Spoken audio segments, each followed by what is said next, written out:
Kwa past 5 days tulikuwa tunapiga zoezi. Coaches walikuwa wanatuambia tujitume kwa zoezi.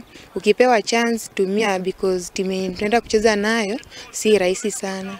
Na tunataka tuhakikishia kwamba venye tumefunzwa na makoches wetu hapa hivi hatuendi kuangusha. Kwa hakika siwezi sema tunaogopa mtu yeyote, because hatuendi kupigana, lakini tunaenda kucheza football. Tumefunzwa Kenya, tunajua tuko best, tuko na hiyo speed, everything tumefunzwa, so yenye tunaenda tu ni kuperform, to give our best. For the past 5 days tumekuwa na training nzuri.